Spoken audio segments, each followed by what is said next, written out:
Tonight on 2020, it's not quite the gang from Ocean's 11. Exactly. More like Mud Puddle 3. They're the most peculiar family I've run across, and I've run across a few. How one unlikely family trio took the money and drove, and kept driving for 10 full years. Taking banks, the Federal Reserve, even the FBI on a wild goose chase. But they got away with it. $4 million snatched from under their noses time after time after time. It was an inside job, a family job. A string of robberies.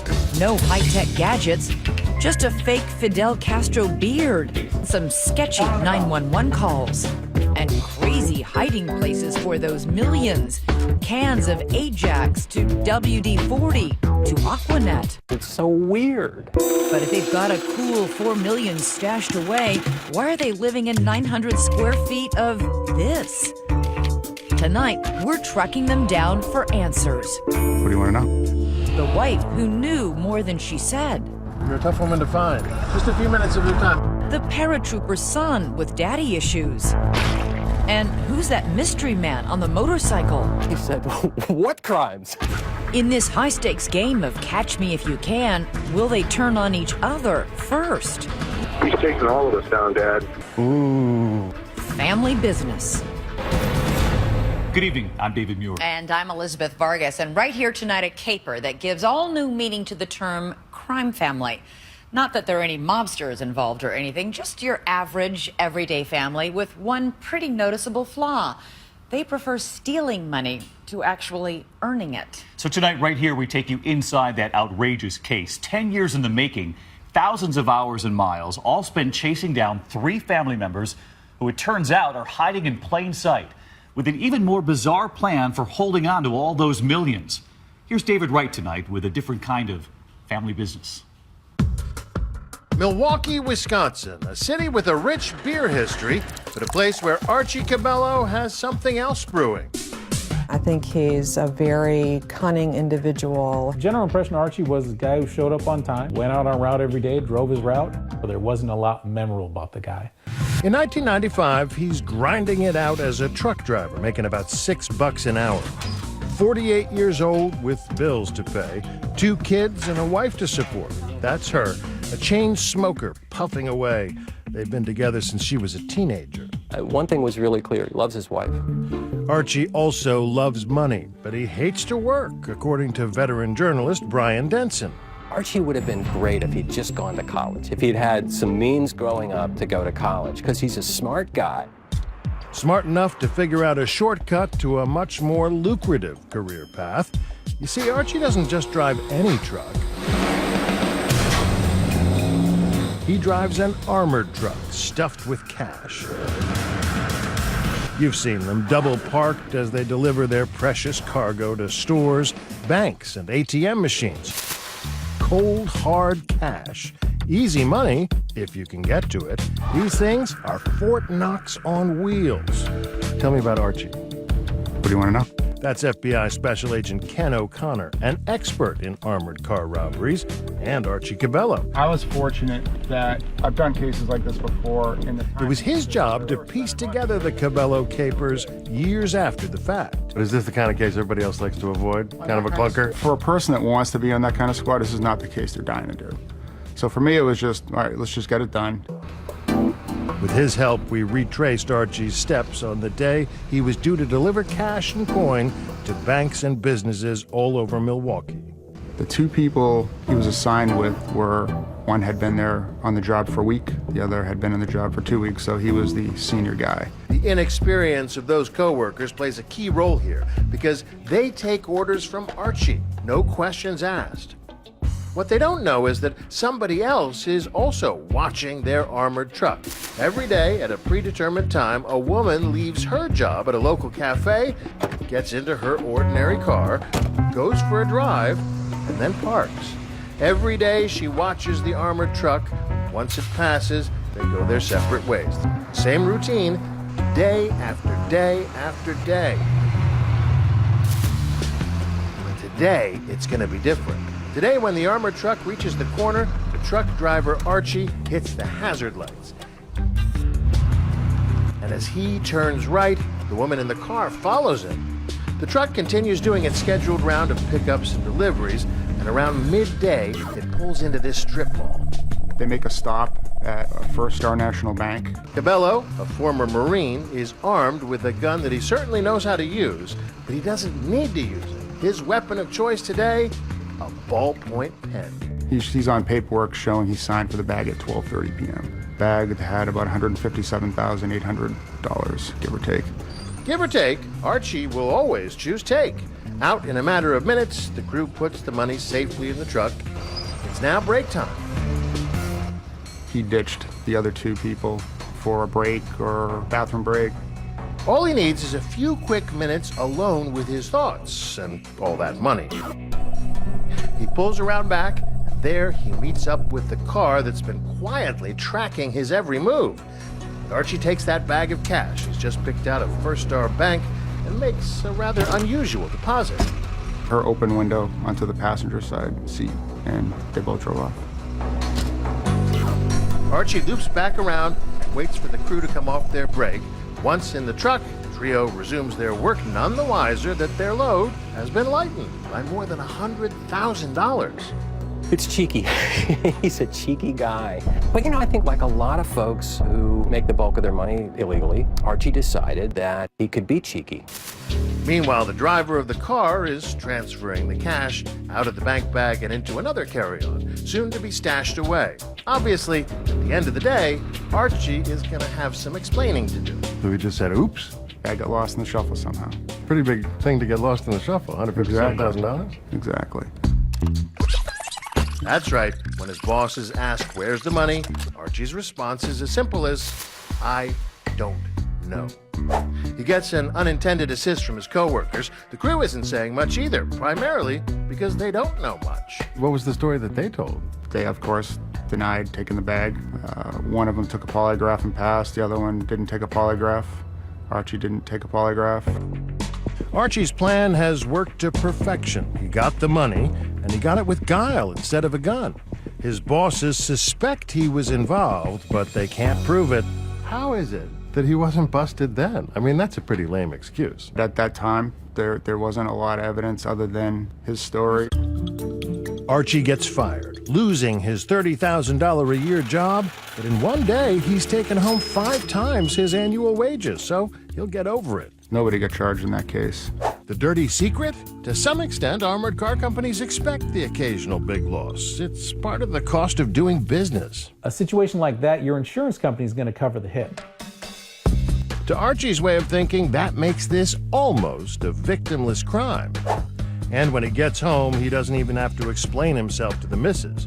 Turns out the woman in that unmarked car was none other than Marion Cabello, Archie's wife, his partner in crime. Their luck may not last a lifetime, but not to worry. Archie's gotten a taste for the action, and he's just getting started. This family business up and running and about to expand. Archie said, he goes, I did it once, so I can do it again. When we come back, a paratrooper drops in to assist Archie in Cabello Caper number 2. A theft that'll vault the family into another tax bracket. It is one of the most peculiar crimes to come through the courthouse in my years, yeah.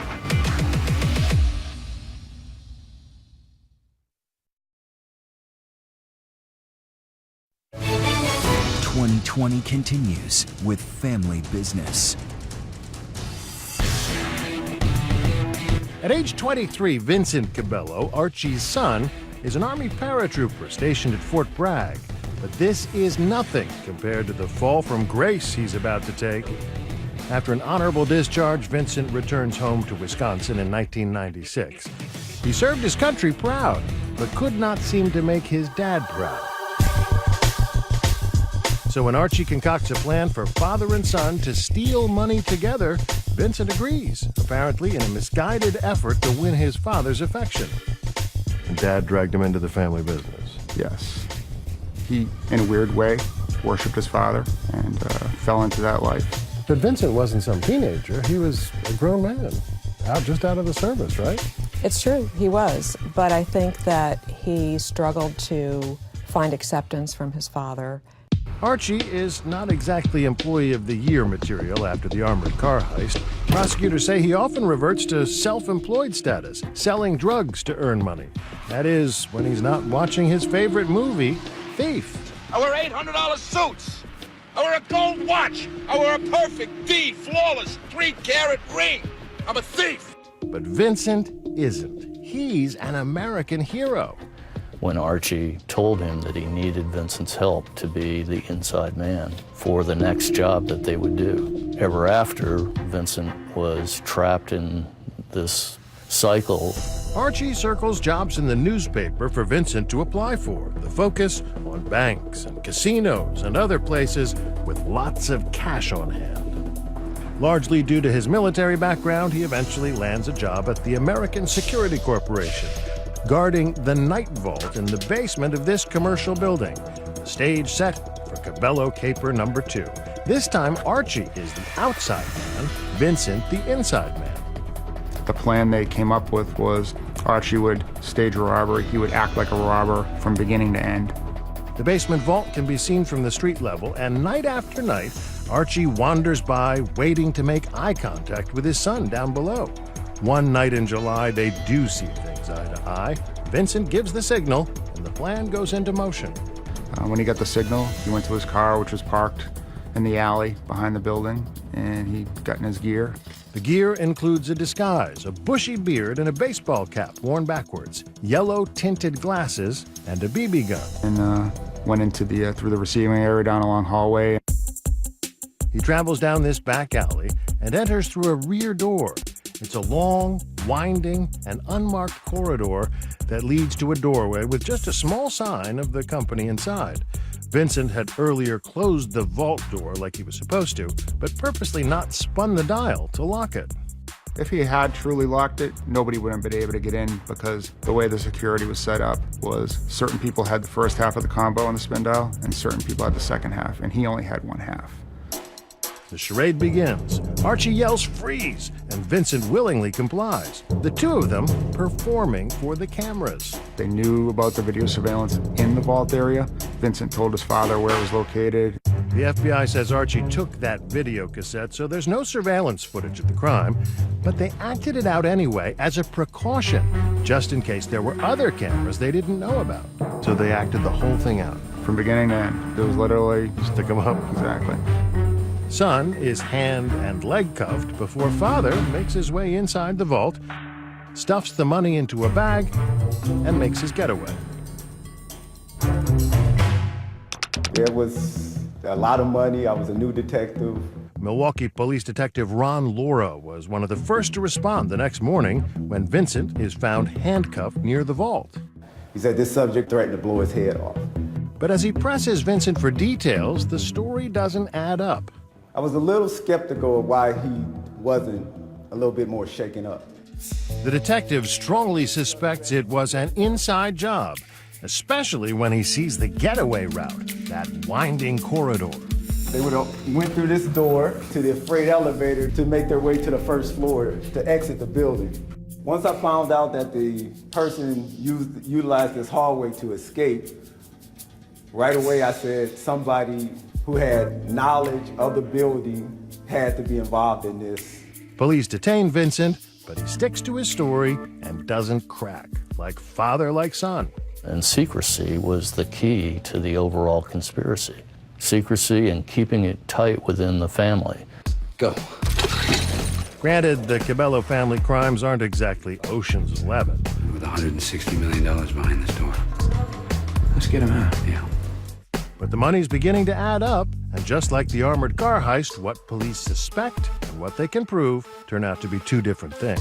In these cases, they're hard to prove. With Vincent standing to his story, we had no probable cause to arrest him. In this robbery alone, $730,000 vanished without a trace, and no one was ever charged. Archie and Vincent took advantage of weak procedures at each of these companies, and they exploited them. And, you know, the money's clearly out there somewhere.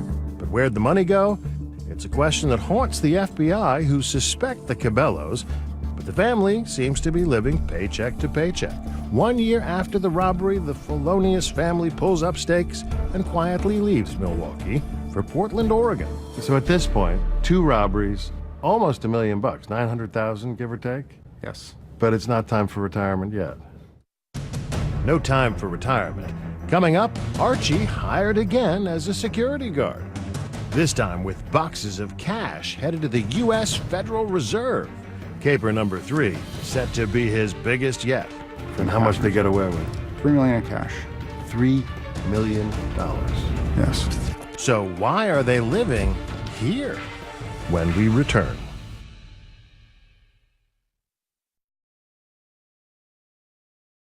Family Business continues on 2020.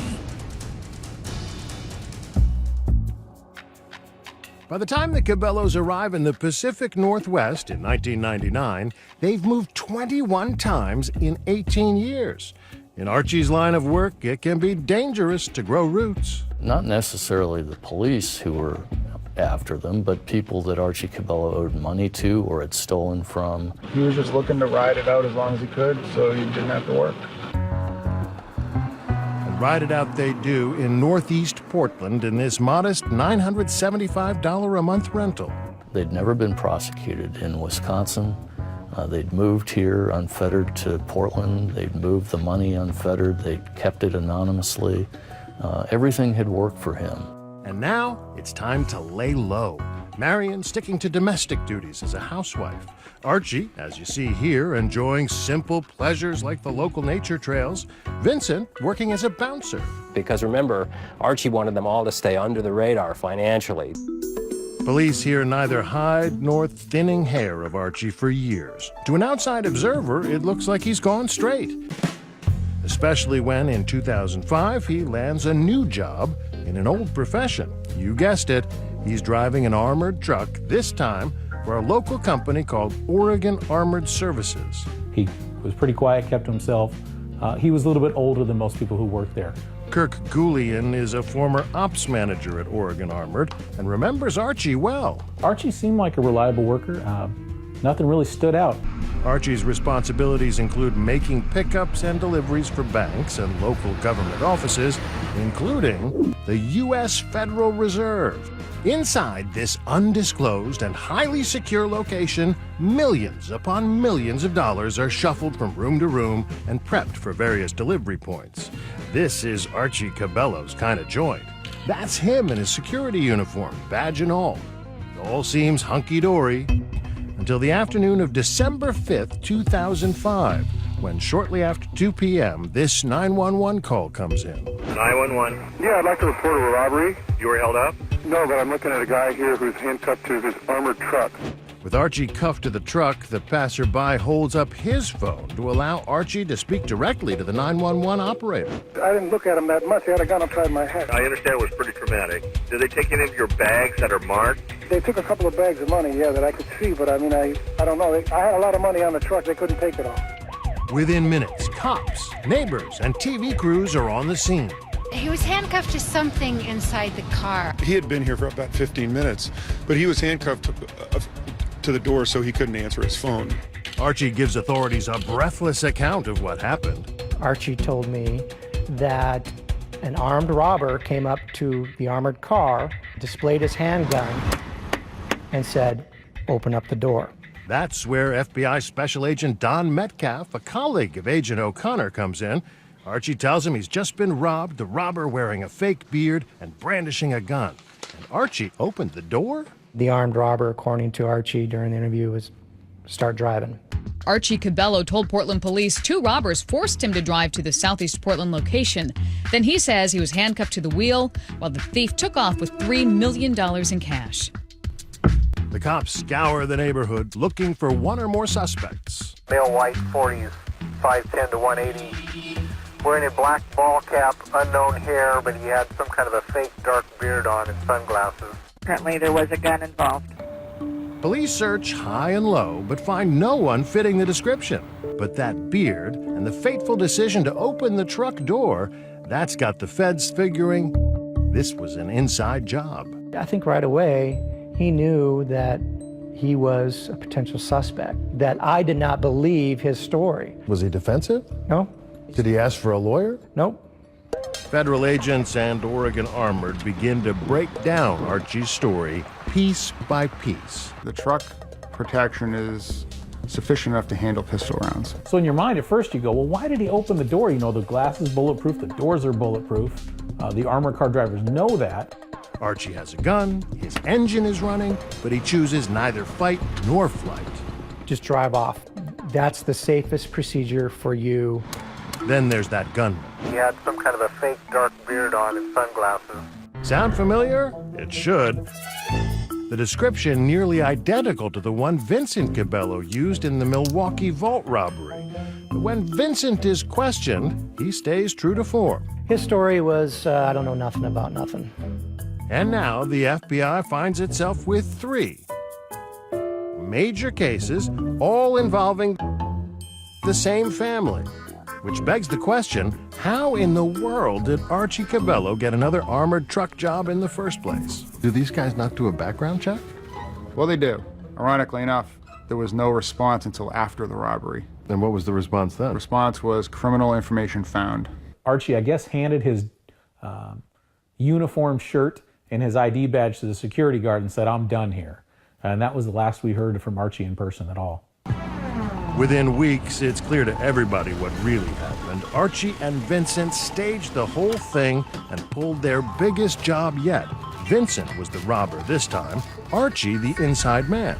And the loot, those shrink-wrapped bricks of cash, $1.5 million each.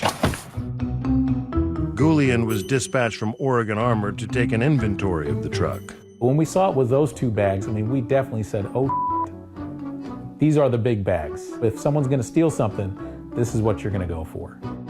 We all knew 2 weeks after the incident, Archie done it. There was no question as to who had done it. Authorities raid the modest Cabello home. We'll knock on the door, FBI, we have a search warrant. He comes to the door. Archie Cabello opens the door and a can of worms with an odd remark. He said, my wife didn't have anything to do with it. That sounds like an admission. It sounds like an admission. But an admission to what? The cops don't find any stolen cash, and the house is no blinged-out bungalow. In fact, it's barely middle class. Archie drives an old clunker. There's wall unit air conditioning, yard sale quality furniture, and heck, they haven't even bothered to upgrade to a flat-screen TV. They were prepared for what was coming, and, they handled it well. You have to give the Cabellos credit for one thing, their credit score. The search of the home turns up credit cards everywhere, some even stuffed into Archie's boots. They had more than 100 credit cards between the 3 of them. We located numerous money order receipts. That is not the kind of paper the FBI was hoping to find. They are desperate to find the money, and they're looking all over the city. We went to 125 storage facilities, showed photographs of both Vincent and Archie with negative responses. Nobody saw No one saw them. They don't find any money, but the FBI comes out of here with a paper trail, credit card receipts, money orders, and the whole thing just doesn't pass the smell test. Speaking of which, what they should have been looking at are all those household cleaning products. If they'd taken a closer look, they would have found that they're so-called diversion safes. Take a look inside here. Rolls of $100 bills. If it's clear as day that he's your guy, then why is it that he wasn't charged? The main piece of evidence was missing, the cash. The cat and mouse game between Agent and Archie ends in a draw. Once again, the feds have their suspicions, but not enough hard evidence. The conventional means to investigate a crime like this were exhausted, and there was just nothing to show for it. Cracking the case will require the help of 2 unlikely characters. One, a pencil-pushing desk jockey from the IRS. The other, a motorcycle-riding outlaw who knows all the family secrets. It's so weird. What she uncovers and what he spills when we come back. So right now we've got something you almost never have in a robbery. You know who did it, you know how they did it, you just can't prove it, but you don't know what they did with it. So that leads to our Twitter question for you right here tonight. Where do you think those $4 million are hidden? Let us know on Facebook and Twitter. Use the hashtag ABC2020. David and I will be right back.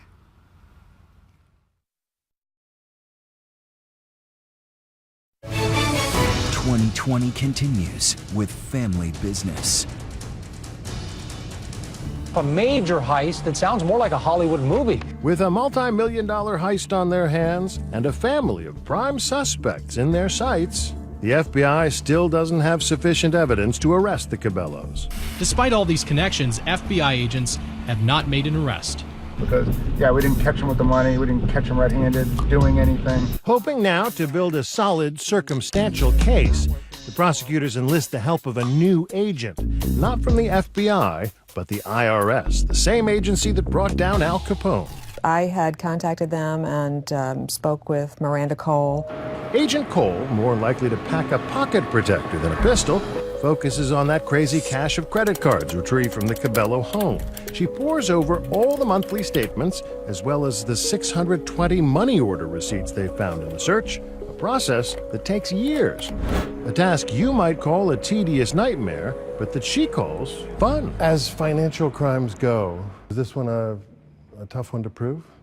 It was a fun one to prove. He was really smart in how he spent his money. He was renting his house, he had older vehicles, he had credit card expenses, but they weren't extravagant.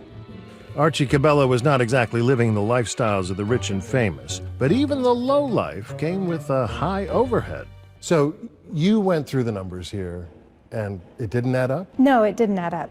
Archie's income was about $11,000 a year after the Oregon robbery, but keeping the family solvent required outlays of more than $250,000 on all those credit cards. They would purchase things on the credit cards and pay the bills off with these money orders, and of course money orders can only be purchased with cash. What would Archie buy with all those credit cards? The truth is, not much. He had a few little luxuries once in a while, bottles of wine, or he joined a cigar club and would get a box of cigars once a month in the mail. That made him happy. Marion had a thing for kitchen appliances and cooking magazines. But what's the point of stealing millions if you're going to live so frugally? The feds say Archie was playing a waiting game, counting the days until the 5-year statute of limitations on the Oregon robbery expired. They were definitely doing that. And they thought that once the statute of limitations expired, they'd be scot-free. Pulling that off requires discipline. Discipline Vincent Cabello apparently lacked when he couldn't resist temptation and bought a flashy Hummer with some of the money, sparking a family feud straight out of Goodfellas. Are you stupid or what? Did you hear what I said? Don't buy anything, don't get anything, nothing big. Did you hear what I said? What's the matter with you? When Vince bought a Hummer, that was not good, and I believe that caused some conflict. He paid cash for it, and Archie was furious with him for doing that because Archie thought this would draw unwanted attention. To the government, that Hummer purchase proved the money was still within the Cabellos' reach. And that was our mission, really, to find out where the money had come from. The little house was becoming a pressure cooker, straining family bonds to the breaking point. They had to be the most unhappy millionaires ever. I think they all thought this money would give them freedom, but in essence, it was just the opposite. They were just really miserable. The three of them were really miserable. They couldn't do the kinds of things that people who have millions tax-free, typically do.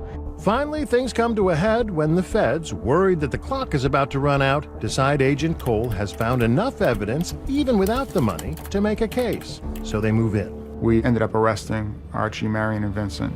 Only 4 days before the statute of limitations expired. A couple accused of faking a string of armored car robberies. FBI agents say that it was an inside job, a family job, stealing millions of dollars. The arrests make news in Oregon and all the way back to Milwaukee. This was an inside job. Facing a 51-count indictment, the Cabellos are released pending trial.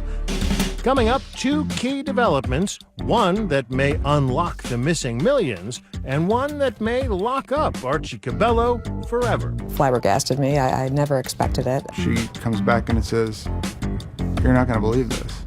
You won't believe it either when the man under that helmet decides it's time to tell all. Next.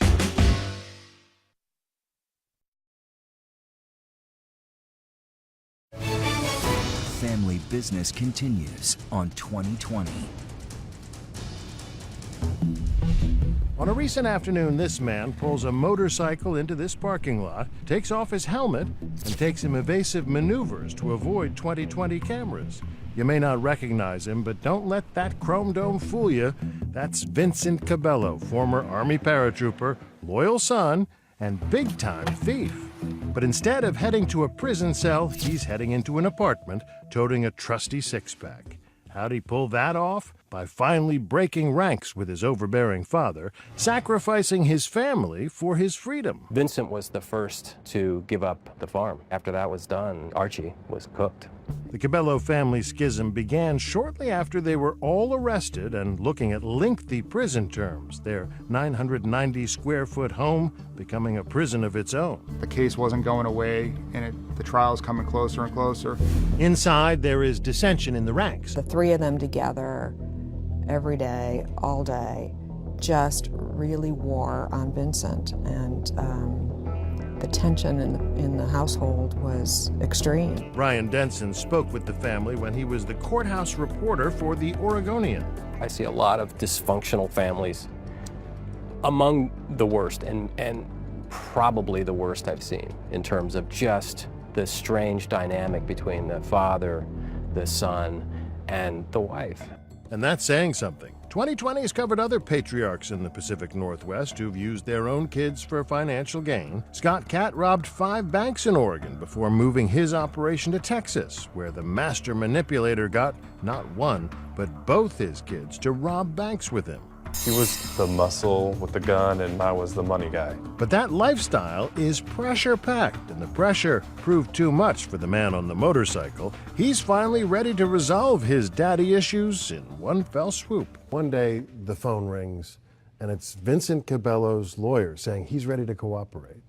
How does that change things? He was very willing to tell a long story of how this had started in the 90s, and it carried through to 2005 when they committed the large $3 million theft. And he was, in a way, getting something off his chest.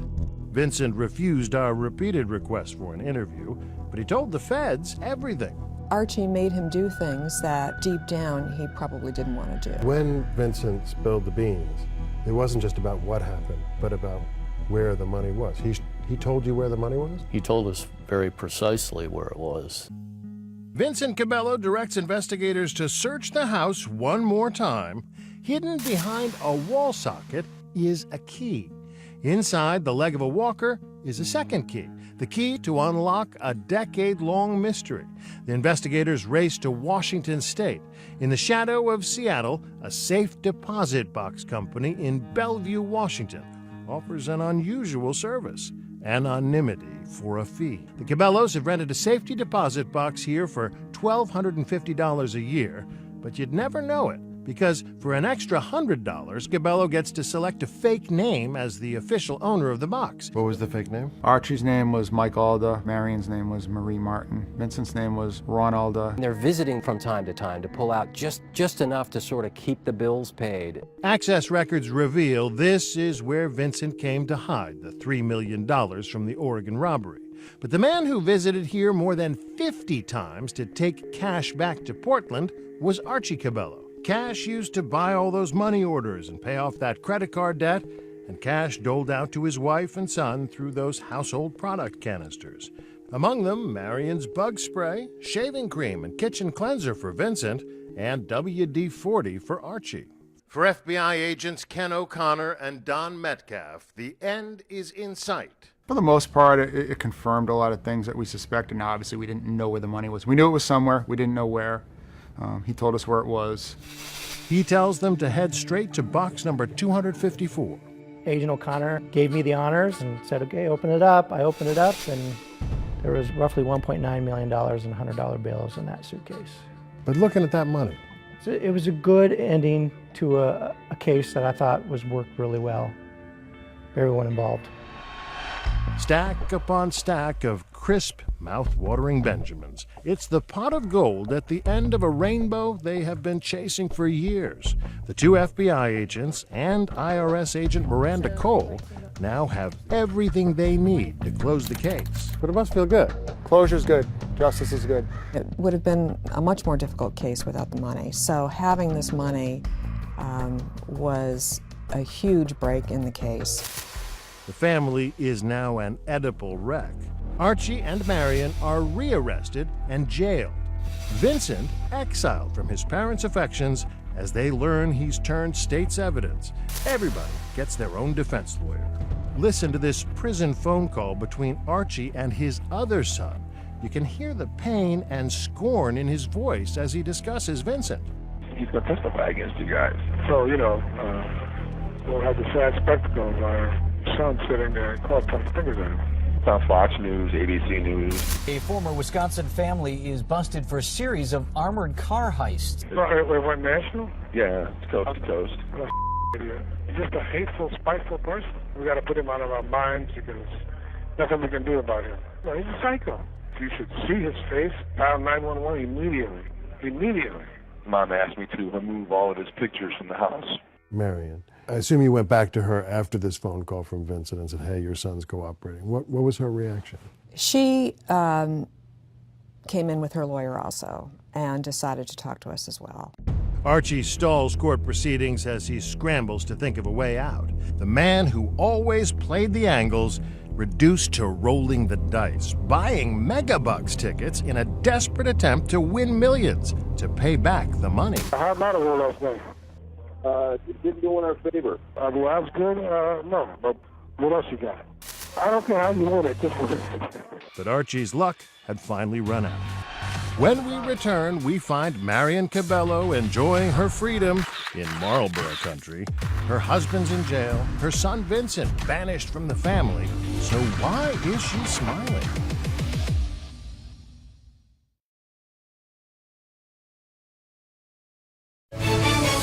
"2020 continues with Family Business."